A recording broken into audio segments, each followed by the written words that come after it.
Welcome to the Money Insights Podcast, where high-income earners come to learn wealth-building strategies that will take them from high income to high net worth. With your hosts, financial and wealth-building experts, Christian Allen and Rod Zabriskie.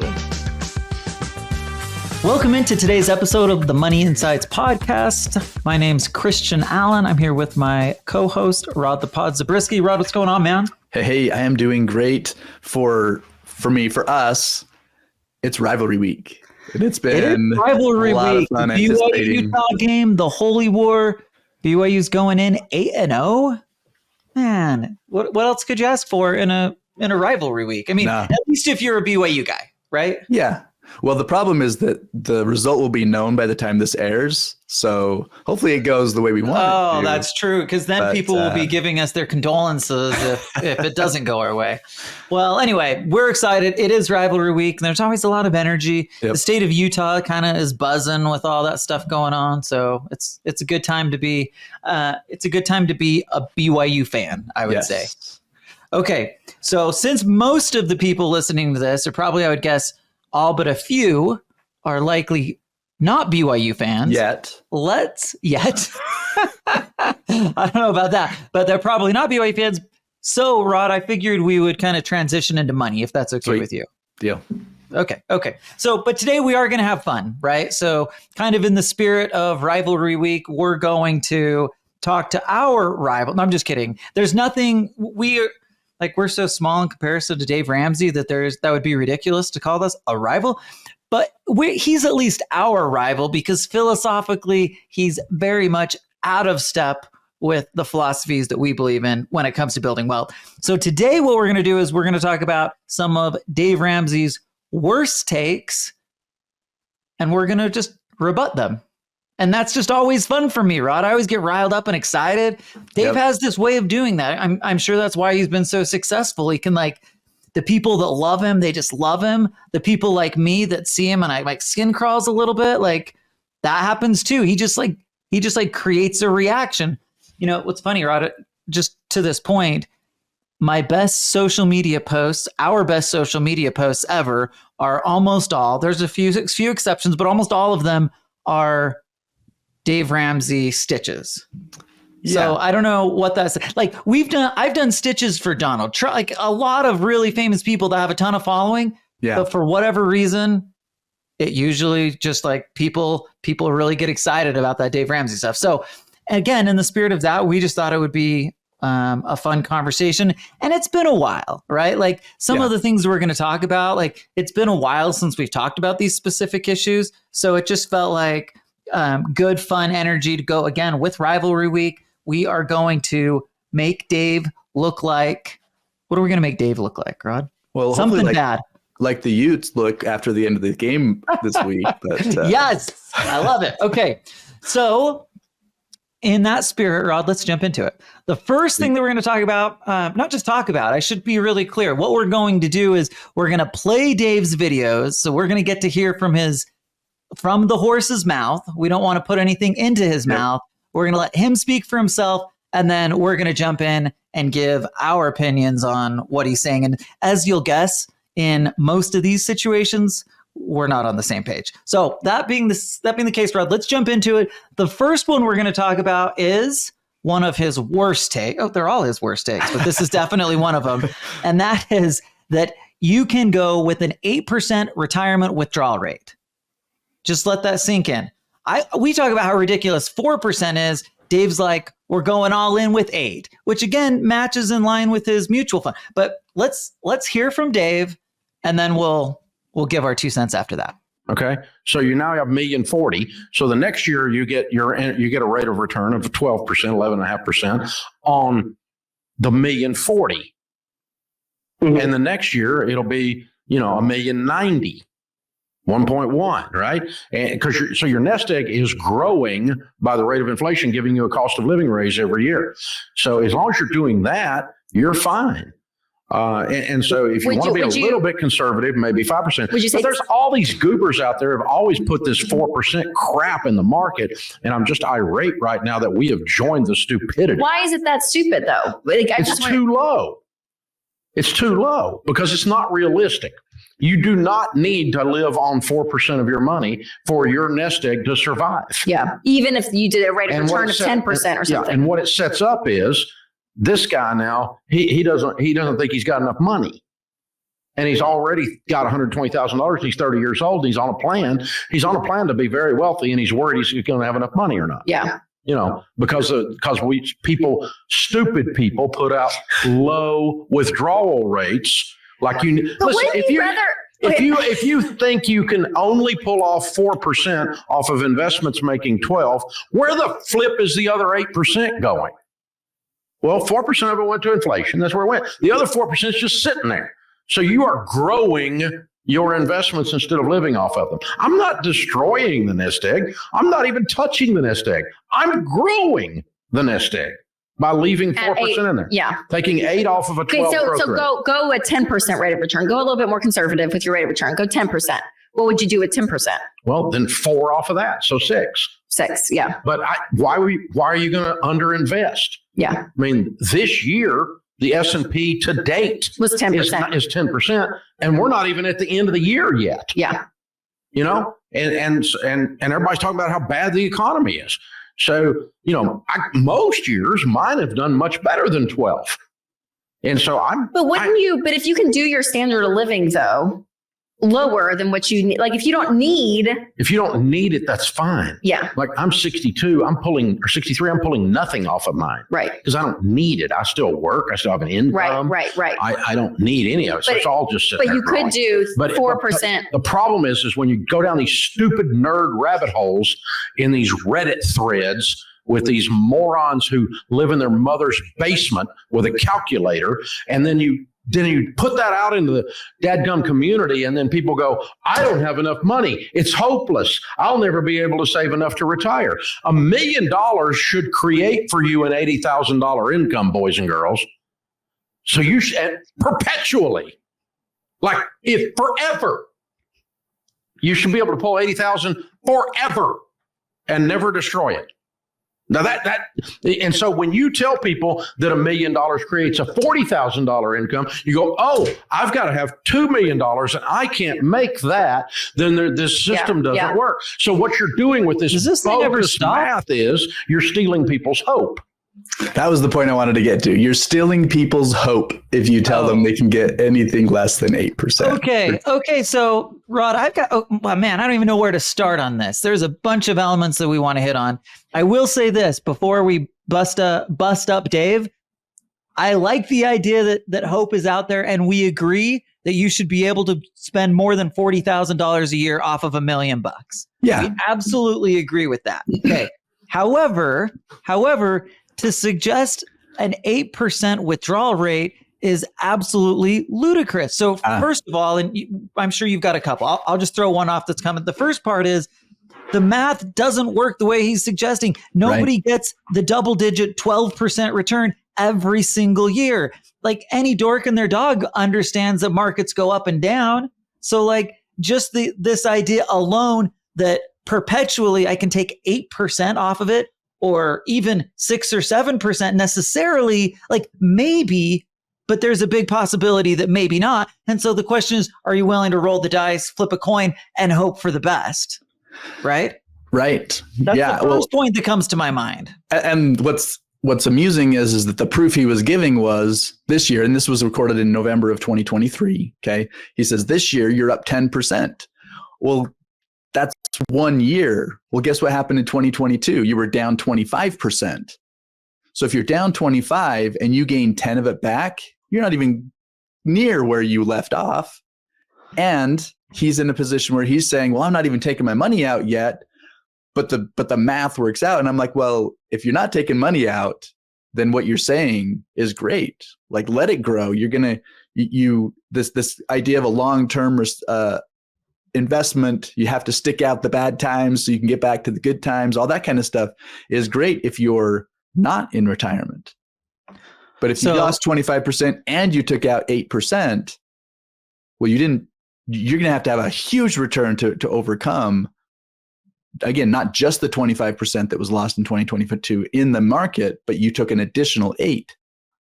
So you just described a concept called sequence of returns risk, Yes. right? Where that actually matters. So again, Dave's point actually, it only works if the market actually did 12% every single year perpetually. Yeah. Well, guess what, Dave? Everybody knows that when you go look at the market, that's just not how it worked. So to your point, how do I manage? How do I deal with the issues of markets going down? Okay. Dave's alone on this one, by the way. No other financial experts are suggesting that you should go out there and use an 8% withdrawal rate. In fact, we've talked about how the 4% withdrawal rate is even broken, right? In the sense that people are saying that might create too much risk. So if the 4% withdrawal rate is creating too much risk on your portfolio, then certainly an 8% withdrawal rate is, very likely at least going to give you a high probability of crashing out entirely. Okay, so I love social proof. I want to give a little bit of it. For instance, Rod, Morningstar's director of personal finance, Christine Benz, notes that such a high withdrawal rate, 8%, is, she says, in quotes, deeply wrong and relies on this false assumption that stocks will consistently deliver double-digit returns. So again, we're talking about Morningstar, who they are the authority in mutual fund performance. Yeah. And she's suggesting that is quote unquote deeply wrong. So Dave, you're just putting people in a world of potential problems by suggesting that they should take that much money out of it. I get the hope thing. I agree that there should be a better way. So we're in line on this point. There's got to be a better way than just taking 3.5% or 4% off my money and hoping for the best. Well, we're right in line with that.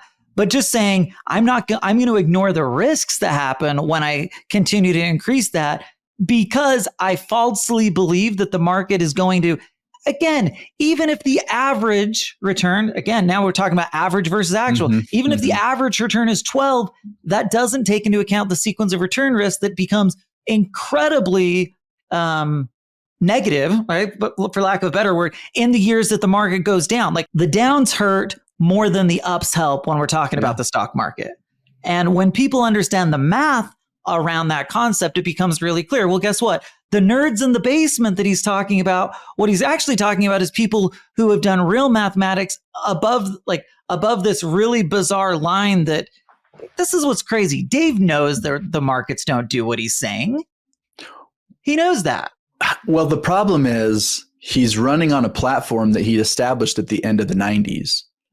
And so, yes, I think you're right. He knows that, but he can't afford to internalize it and apply it to what he's teaching because it just is what he can't vary from what he's already said, apparently, right? Even though things have changed, things evolve. And so when he says that code, and I just want to throw some numbers at what you just said, because you were saying the downs hurt more than the ups help. And so I gave the example of in 2022, the market was down 25%. Well, guess what? The only way to overcome the 25% down. So let's say I had 100,000 and now I have 75,000, right? Because I lost 25% of it. Well, if you look at the math on that, I have to have a 33% increase on that 75 to get back to 100. So now I have 2 years of return. What's my average return on it? 0. I started Did you say 100. you lost 25? No, Well, your average return is 8%. Oh, right? Because you said you got a yes. 33% return, you got a negative 25 and then a 33%. Your average is 8%, but you actually have no more money than what you started with. That's right. Yes. Yeah, I was responding to my actual return was 0. But yes, you're absolutely right. So yeah, it's a messy thing. And anytime you understand that concept, this just becomes increasingly more dangerous. And finally, Dave is completely out of touch because anytime this dude says well, this is what I do, it's okay, you're speaking to the general American people and you are in the 0.0001% of all wealth with the net worth of 250 million or something like that. Again, great for him. I have no qualms with that. But he's totally out of touch when he's saying, well, yeah, if you're like me and you don't need to, then great. But the reality is, Dave, that most people aren't like you.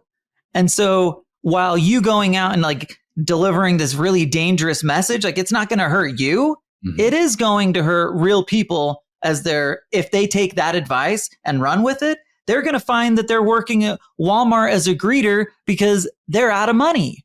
And that's a sad proposition. And not only that, when do you run out of money? It's later on in the process. So now you're 85 years old trying to go find the job at Walmart as a greeter, right? So it's really, I agree, it's dangerous advice. And yet he just treats it like it's obvious. He doubles down. Yeah. Like people who are being more cautious about it, who are giving advice that, they don't want people to blow up their retirement and end up in poverty for the last 15, 20 years of their lives. Those people are just pulling hope away. They're just so bad. But the reality is, unfortunately, Dave's going to be doing a lot worse than pulling hope away with that messaging. Okay, Rod, that's our first one. That was fun. That got us off to a hot start. Again, get a little bit riled up from Dave. Let's go into our second one. Our second point here is Dave's stance on 15-year mortgages only. Although this kind of goes out of line with number 3 we're going to talk about, where he talks about having no credit score. Okay, that said, Rod, we'll let Dave talk for himself again, and then I'm excited to hear what you have to say about it. Okay, here we go. Today's question comes from Robert in California. He visits and says, we're on baby step 3B, saving up for a down payment on a house, debt-free, except the house, and have our emergency fund in place. Trying to figure out what we can afford. I know you say house payment should be around 25% of your take-home pay on a 15-year fixed-rate mortgage, but houses in Southern California where we live are so expensive. What do you suggest for hot markets like ours? We feel like we can't find anything reasonable that's going to fit in that range.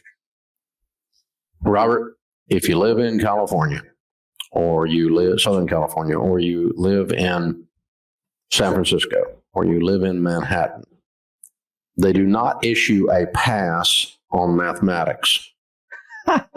I was waiting for him to say that. You're in California. Sorry, it counts. And the bottom line of our guideline is simply this. Regardless of where you live, whatever reason you use, and however valid the reason is or isn't, if you end up with a house payment that is a large percentage of your take-home pay, you're going to struggle financially. Duh. We call that house poor. And if you want to be house poor and blame it on Southern California real estate prices, it's a reasonable blame. I mean, prices are high. The thing is, can you afford to live there? If you don't make enough to live there, then we've got another issue. And, there are people that do not make enough money to live in Manhattan. It's too expensive. There are people that don't make enough money to live in X neighborhood, whatever neighborhood you want to name, or whatever city or sub-city or borough. Okay, I think we heard enough on his take. I didn't know where he was going. I'm like, does this okay? So clearly what he's saying is, if you live in an expensive city, then just move, right? That's the solution. Just move. Here's the deal again, Rod. Like, some of the stuff that he says is like baked in half truths here. So on one hand, it is true that if your mortgage is a significant portion of your overall income, you're going to be in a difficult situation. But that leads you directly back to this broader issue, which he's saying no debt. But if you have to have debt, then use a 15-year mortgage. Well, here's a solution, Dave. Just thinking, what if instead of using a 15-year mortgage, you used a 30-year mortgage, kept more money in your pocket each month, built up your savings and emergency fund, and continue to invest in retirement? Like, oh, and by the way, by getting into that house, I'm building an asset and equity, regardless of whether it's a 15-year mortgage or a 30-year mortgage. It's just asinine, Rod. It doesn't make any sense why he's suggesting 15-year mortgage only, other than the Dave's just set in his ways and he has to continue to double down, triple down, quadruple down on what he's said for the past 15 or 20 years. But that's kind of what it feels like, because this one doesn't make sense. The situation is the boss, and the boss in this one doesn't say just stick to your guns, either move, right? We don't know about the dude's career. right? Like Right. how easy is like, you're not taking any of those things into account to just be like, hey, rent or just rent forever or move somewhere else so you can afford. It's crazy. Yeah. And what you're saying there about rent forever kind of hits a strand with me, because I know several people who take the more extreme vantage point on this one, where they're saying, where he says no debt is good debt. We're not going to go get a mortgage, so we're going to save up until we can buy a house. Well, guess what? They've been saving up for 20 years, and they're further behind now than they were because prices of the houses have just gone crazy. Right. Well, and it's even deeper than just the prices of the housing going up. It's the fact that they didn't own an asset. To your point, the housing's gone up. So on one side, they can't afford it. Yep. But on the other side, they chose not to get in anywhere. So they're not getting any of the appreciation on the assets. So they're literally diminishing their own wealth by sticking to this principle that, again, doesn't make any sense at all. And again, like, it's really sad when you see just this generic bad advice given to everybody that really hurts people. So you're talking about people who are like mid 40s and they've never bought a house. Like, it's kind of, their kids never got to. Okay, so living in a house isn't like the end all be all. I'm not suggesting that, but if that's what your goal was to get to, and you're just saying, hey, I'm just going to have to push that out indefinitely and potentially forever. But at the same time, you're actually ending up in a further behind financially. That, Rod, is the definition of insanity. Yeah, I agree. And one other angle on this, now getting back to this idea of 15 versus 30, if you can no longer afford your mortgage, so let's just create a scenario. This is a big one. They say you got the 15-year mortgage because that's the only way that he says you can justify it, and you're 25% below or less than of your income. Again, that okay. So just to clarify, you're saying you're using 25% of your less on your mortgage. Correct. Yes. Okay. And then you lose your job, and you can no longer make your mortgage payment. And to the kind of the math of this, you pay down more of your debt because less of your monthly payment was going toward interest, more of it was going down to the principal, which has to happen in order to pay it off in 15 years instead of 30. Well, guess what? You lose all of that equity if you lose your house. If they have to foreclose on your house, whatever equity you have in there goes away. So getting to a point you made earlier, if the higher payment that you have to make to get to for the 15-year mortgage puts a higher strain on your finances than it would be if you had the 30-year mortgage, then it doesn't matter if you got a better interest rate, right? It doesn't matter if your goal is to get out of debt sooner. If you end up in a place where you can no longer make the payment, you're actually losing more of what you built up, as opposed to the alternative would be if you took the extra money that you would have been paying towards your house and you're investing that somewhere, you're actually creating value somewhere, and then something happens. Well, guess what? Number one, you don't have to lose your house because you have more money somewhere else that you can use to bail yourself out. But number two, even better, you get to keep the equity that you've built up in your house, and you're much further ahead by having done that than if you had done the 15-year mortgage. Your point here is that foreclosure doesn't care how much money you've paid off on your house. It doesn't matter if you have 90% equity or 10% equity in your house. Foreclosure is going to take it regardless. Yep. So the point you're making is it would be wise to make sure that I have plenty of reserve money, a drum that I always beat, carry reserve cash, because that's like the ultimate counter to almost every financial issue that we can come across. And again, this is another example. Well, obviously, if I'm able to have a little bit smaller payment, now I stick those extra few $100s every month into my emergency fund or carry it in a liquid position somewhere. Now suddenly, if I lose my job, I've got a much larger buffer, both in terms of the size of the payment and in terms of the amount of reserve that I've been able to put out there, right? Yep. It's not all tied up in my house. it's a huge issue. And again, it's just ridiculous. Like his stance on debt as a whole is just totally asinine. Okay. That's 15-year mortgages, Rod. Well, this is going to go, this next point is going to tie directly in with our 15-year mortgage, because not only does Dave suggest that we really shouldn't have any debt, like the 15-year mortgage is Dave's concession to debt, right? So he's conceding like, okay, maybe if you absolutely have to get a 15-year mortgage, great. Ideally, you would have no debt.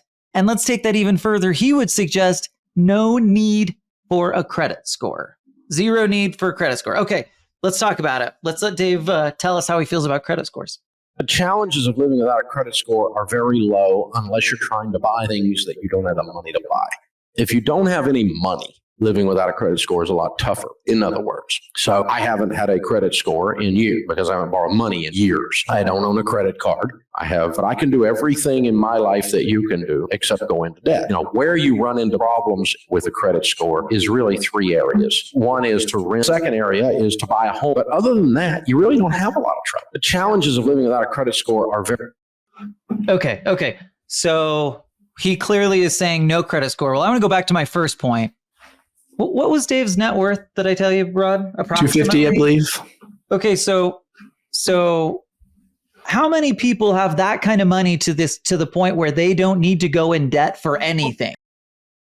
Like, it's just absolutely out of touch. So again, the first thing that stands out to me is Dave sitting there saying, hey, if I don't have to do it, then you shouldn't have to do it. Yeah.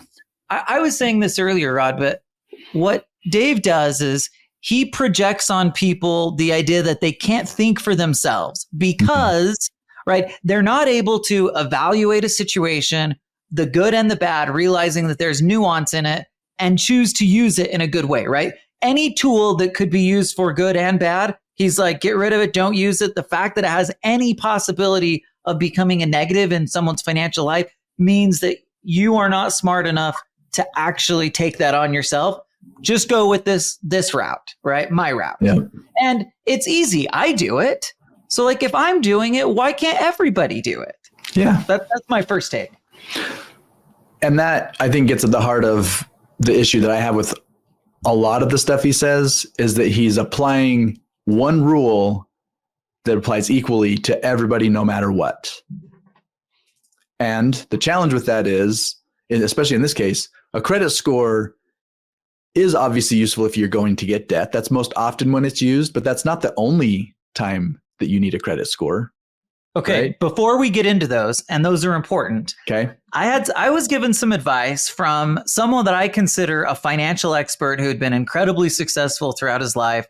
I was 21 years old, and he said to me something to the effect of, and I'm not going to get it exactly right, but like, having a good credit score is one of like will have one of the biggest impacts on your financial life, and you won't even know it, right? Like, that's the big issue. But it's literally worth, for people, I mean, it could be worth millions of dollars, not just hundreds of thousands of dollars. It could literally be worth millions, especially if you're a high income earner and you're buying a house that costs $1.5 million. And let's say that suddenly you're getting a 0.5% jump on because you have a poor credit score, or or obviously no credit score means that you can't even, you're just going to have to wait forever or never buy it. But again, just the idea of having no credit score or having a lower one has a massive, massive impact. I've taken that to heart, and I've like really made it an emphasis to make sure that my credit's always as squeaky clean as I can possibly make it. And can I just tell you, I believe in utilizing other people's money to build wealth as often as I possibly can. And that element has given me opportunities to do that I just wouldn't have had otherwise. The key there is that you have to be able to manage debt responsibly. Well, Dave's basically saying you're incapable of managing debt responsibly, therefore don't use it. And what we're saying is that's absolutely ridiculous. Have a credit score, one, and make sure it's a good credit score, because by doing that, you'll put yourself way further ahead on the financial spectrum, especially compared to somebody that doesn't have any credit score, one, or has a crappy one. Okay, now, Rod, get back into, sorry I had to cut you off before, but tell us about some of the other reasons why a credit score is actually really valuable, besides like just the ones we think about, loan approvals, for example. Yeah. So if you're deferring buying a house because you're following Dave's advice on no debt, on no mortgage, or even the 15-year mortgage, I have to wait before I'm ready to do that. And you need to go rent. Well, you go fill out your application with the landlord, and guess what? They're going to pull your credit. And again, how many situations do people like think about? I only rented for like a year or two, so I don't have a ton of experience with renting, but I do know, Rod, that the couple of times that I did, they absolutely had to or wanted to pull credit. Right. And can I just tell you, I've rented my own stuff out, and every time I'm pulling credit, well, guess what? Having no credit as like let's say the person's 38 years old and have no credit, like that would kind of look like a little bit of a red flag. Alarming. Just because you don't know what the behavior is. Yep. Right. So you're literally hurting yourself by having no credit score, even though it's like it may not have a direct monetary impact, but it could actually have an impact just on your ability to rent, which is wild. Yeah. Okay. But then let's say you just know the person and they're not worried about pulling credit. So you get into the unit. Now you're renting. Now you go and you want to set up your utilities. Well, guess what the utility company is going to want to do? They want to know your credit as well. Right. So it's the ridiculous. idea of no credit is just really silly. Okay. So Dave has given us 3 doozies so far. 1, he wants you to make sure you're using your 8% withdrawal rate. Okay. Which is just so dangerous. 15-year mortgages, if you have to have any debt at all. And number 3, again, just don't have debt. And we'll take that a step further. Let's not even bother having a credit score, because really you only need a credit score if you're going to have debt. So we're in good shape, right? And Dave hasn't had a credit score for years, so you shouldn't. That's right. Okay, good. All right, well, let's get to our favorite stuff, right? We're going to talk about Dave's take on whole life insurance. And then, Rod, we have a bonus video. This is like a surprise bonus video that we're excited to share with people. So make sure you stay tuned in for the next few minutes so you can get the bonus video, which was a little bit of a surprise to us, but a fun surprise. So we're excited to share it. Okay, Rod, what does Dave think of whole life insurance? Wealthy people don't build their investments in order to borrow against them. And so if he wants to become wealthy, he's picked a really bad way of doing it. Number 1, borrowing against it. Number 2, he's picked probably one of the worst financial products alive today, and is the whole life policy, because it has a horrible rate of return. In the first 3 years that you pay 20 times more for the same amount of life insurance, research tells us. So it's 20 times more expensive, $95 extra per 100. And the cash value has no buildup for the first 2 to 3 years. They keep 100% of your investment as commissions the first 3 years. The average whole life policy, according to research, averages 1.2% rate of return. You can borrow and pay them interest to use your money. They keep your savings account. All right, Rod, where do you want to start? There's all sorts of fun ones, but kick us off, man. Yeah, so the first piece is the way he describes whole life as if that's the way it works across the board is wrong, right? In other words, he says first 2 to 3 years, you don't have anything in your money, any money in your cash value. Well, anyone who knows anything about the way we build policies is not only do you have cash value, the majority of the money you're putting in lands in your cash value in year 1 right away. So he's describing something as if it's the only way it's built. In reality, there are a variety of ways you can do it. Yeah. So to his point, he always is describing the worst case scenario in situations, the things that he doesn't like, best case, and the things that he does. Mutual funds always get 12%. Whole life insurance always is producing 1.2%. It's just ridiculous. Again, to your point, we have the majority of the strong majority is even 80% cash value in the first year, not 0, right? So that's the first big difference. The thing that stood out to me even more than that, though, Rod, is just the idea that, like, if anybody knows our stuff, we don't use life insurance as the investment. Yeah. So sometimes I listen to Dave and I'm like, I still think he understands it. I just think he's choosing to be willfully ignorant he's like, he hears about this stuff enough. He knows the whole life insurance can be built different than the way he's describing. He 100% knows it. Like, it's totally disingenuous. He also knows that, he'll talk about infinite bankers as an example. Well, he knows what the actual strategy is. It always goes back to the same thing. I don't want you to be able to manage the tool for good or for bad. Just do what I say, because I don't think you can do it. You're on your own. Well, the reality is whole life can be built crappy, and it can be built as a really powerful wealth creation tool, especially if you're using it the way we suggest, which is using it as a wealth creation tool to invest through, not in. So the actual life insurance isn't the investment. And so, like, while we want good returns in it, while our money's sitting there waiting for a great deal, that's not the end result. That is just a place where we're holding the cash while we go and invest and get a better return. And so, like, when he's talking about it that way, again, he's suggesting, to your earlier point, that it always fits into this very, very narrow bucket. And of course, we're looking at it and saying, well, that doesn't sound like anything in our world at all. Like, how do we have this total difference, not just in opinion, but in reality? Like, our reality looks 180 degrees different than his does. We know tons of people tons of high income earners, tons of people with high net worth who are very much building their wealth using life insurance. In fact, I would say most of the prolific wealth builders that I run across, whether they're our clients or not, are using different types of high cash value life insurance as a wealth creation tool, almost without exception. Yeah. Now there's another point he made, and it came really quick, but he talked about borrowing your own money. Yes, paying that's interest a good on one. it. I'm glad you hit that one. And here again, he's either misunderstanding or willfully. He's not, though. He knows that that's not how it works. Because here's what happens. Which means he's lying. Yeah, here's what he's ignoring is you're not borrowing your own money and paying interest on it as if your money came out of the account when you did that. What's the whole point of borrowing? You're borrowing someone else's money. So in this case, the general account of the insurance company, that's where the money is actually coming from. Your money stays in your account and continues to grow. So and again, we create this arbitrage, like there are all the kinds of different benefits that we get because of the way that we're accessing it. So the way he characterizes it is just totally off base.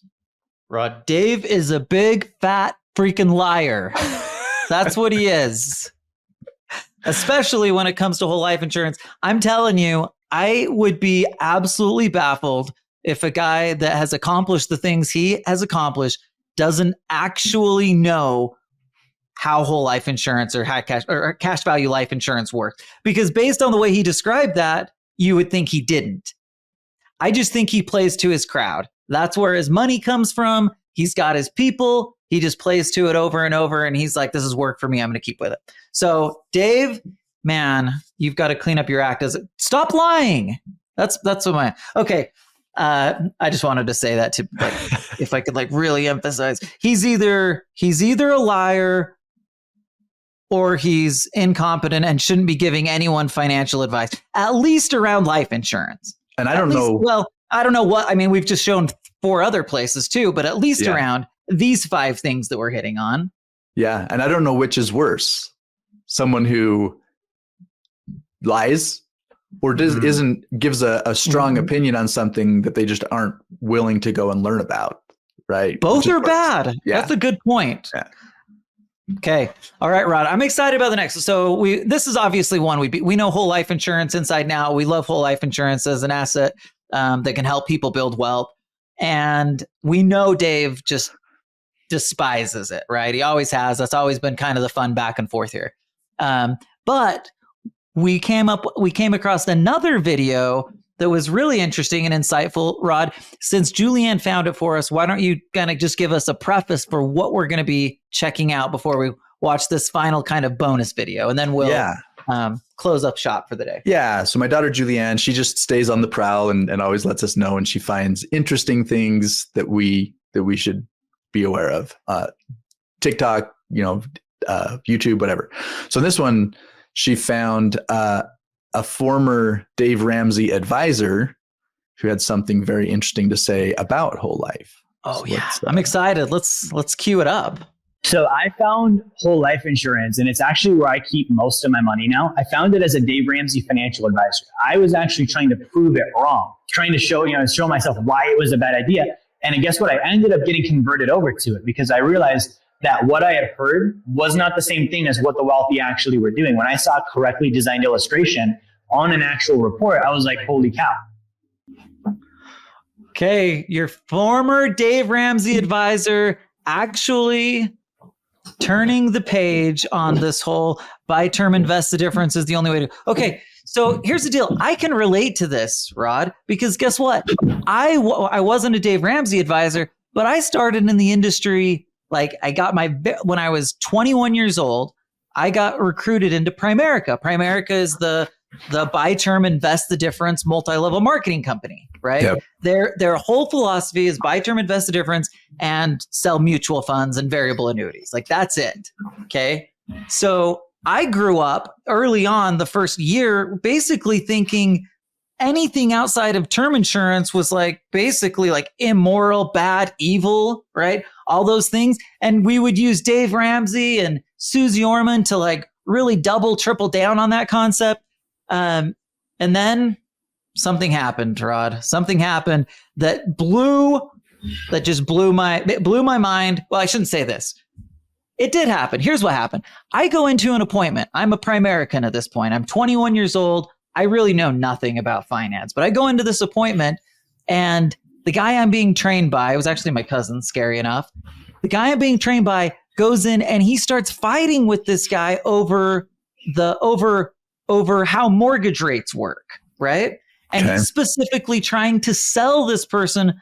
And I know I'm going on a little bit of a tangent here, but I'll bring it back around. He's specifically going and telling this guy why, because the loan that he's proposing, while it has 1.5% additional, like it's an 8% one versus a 6.5%. That's what he's got. And we're trying to get him to go with this 8% one. And he's like, well, it's way better because all you have to do, we do a biweekly payment schedule. So by doing it biweekly, you actually pay off your mortgage in like 17.2 years, whatever the number was, right? Mm-hmm. So it's clearly better than the 6.5% that you're getting over there. Okay, well, so what happened here is I walked away from that and I'm like, whoa, okay, my math, couldn't you just do a biweekly payment on the 6.5 one and do it even faster? Like, so suddenly I had this moment where I was like, oh, it turns out that a lot of these people that I was listening to, the Primerica people, had no idea what they were doing. And suddenly I had to start reconsidering all of those kind of core things. Well, I went to the drawing board. I started to understand life insurance at a much, much deeper level. And I realized the exact same thing that this guy did, right? And I happened to be in the industry, but even if I was outside of it and I was studying that, I would come to the same conclusion. Life insurance, cash value life insurance can be a negative for people in different situations. But if you're using it in ways that are appropriate and conducive to your financial world, it will only build it upward. There is no reason why cash value or high cash value life insurance specifically should ever have a negative impact on your financial world. It just doesn't make any sense. And this guy was open-minded enough that when he went and looked at it, again, he was trying to prove it wrong. Like he had those biases going in, but he was open-minded enough that when he saw it and he was like, oh, turns out it's very different than what I was led to believe.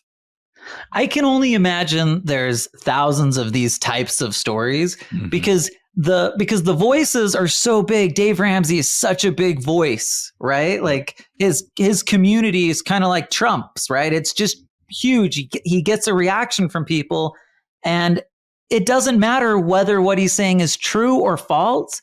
People as a whole take it as fact. So, but here's what happens when you actually go do the due diligence yourself. Instead of just listening to Dave and taking his ideas and running with them, actually do a little bit of the work on our own. Suddenly, we realize that Dave is way off base on a lot of things. He's got some stuff that makes sense, sure, but a lot of those kind of key important elements are so far off base. And again, if you're a high income earner, like the worst thing you can do is listen to Dave. That'll stunt your growth faster than probably any other single financial decision, because of course, Dave will oftentimes lead to many bad financial decisions. Again, especially for our audience or high income earners. Final thoughts, Rod? Absolutely. Well, one last thing, just that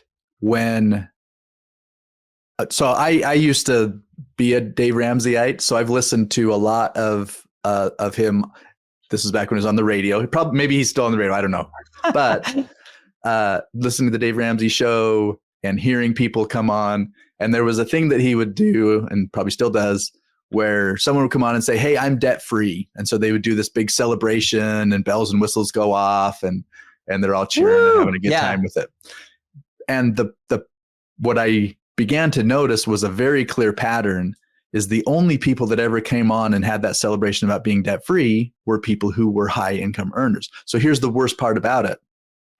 They're the only people that can do some of the stuff that he's saying in terms of set aside enough money to pay off your mortgage or to not ever have a mortgage.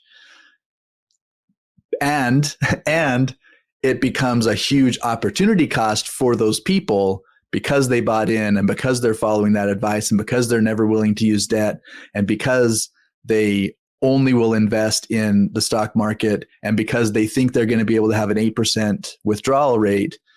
It's just really, really bad across the board for those people. And it's sad for those people, for the high income earners who are not going to have as good of a life as they could have had. It's sad, but it's even worse when you think about the people who aren't speaking up as being debt free, because it's the very people that he supposedly is helping to be responsible with their finances and not get themselves in risky positions that just aren't ever going to be able to rise above the level of income, their finances. They want to get to that next level. They're looking to him as the guide to get them there. And he just isn't ever going to get them there, unfortunately. Well said, Rod. I love it. This was fun. It's always fun to like mix it up with Dave. Okay. Well, thanks everybody for listening to us, and we will see you next week. Thank you for listening to the Money Insights podcast. To learn more about the financial and business strategies discussed in this show, please visit moneyinsights.net.